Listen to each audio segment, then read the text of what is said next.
I think the whole recycling system does need a bottom-up reorganisation and redesign, because all these sounds like cliches, but the Earth does have finite resources.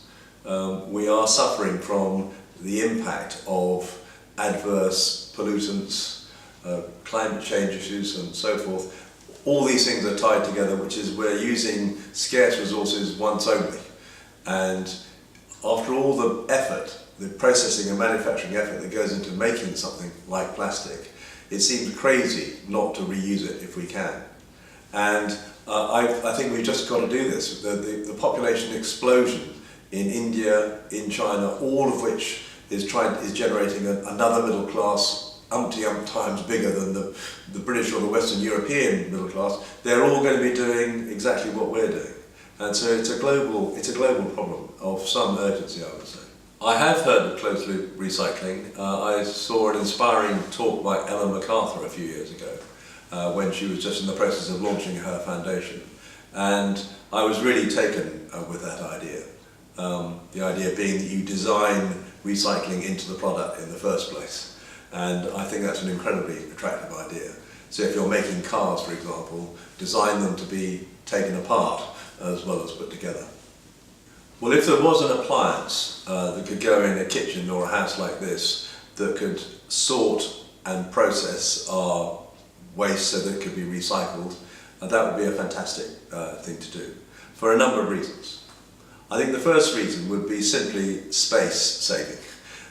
One unit, probably somewhere between a dishwasher and a fridge, could replace all these covered spaces that I referred to earlier. So I think that would be a major bonus.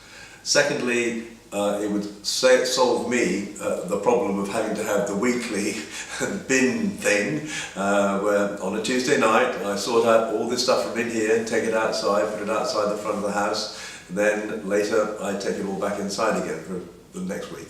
So it's a minor hassle, but nevertheless it's a hassle.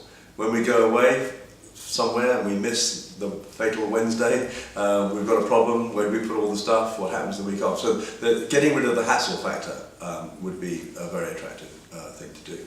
Another reason why I would feel good about having an appliance such as you're describing in our house would be just the feel-good factor. We drive a diesel car.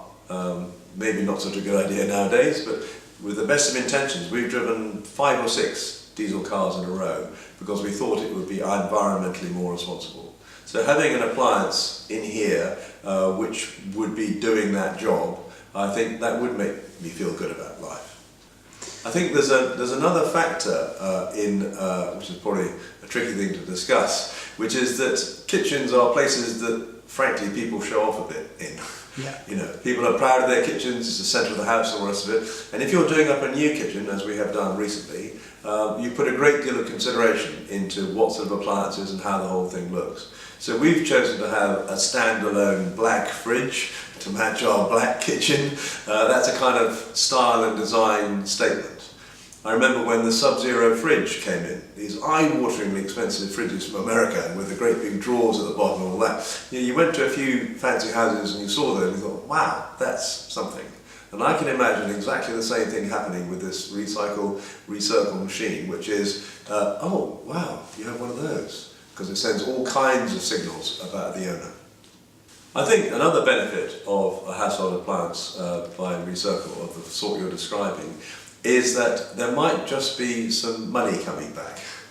I guess this is in the distant future, but if this little household is producing a clean, tidy, reusable substance which can be made new things out of, presumably there's going to be a market value to that. It's a bit like when I was a kid, there used to be a deposit on Coca-Cola bottles, and we were pretty good about collecting our Coca-Cola bottles and taking them back to the drugstore. So I think it would be the same kind of thing. It wouldn't be the driver, but I think it would be a nice to have. I think it's a very interesting idea that ReCircle may have an Uber-style collection system, because frankly, something's going to give here. I think we do need a market disruptor. These council systems are so fragmented, but also so embedded. They're deeply ingrained with the political process, it may be very hard to unpick all that.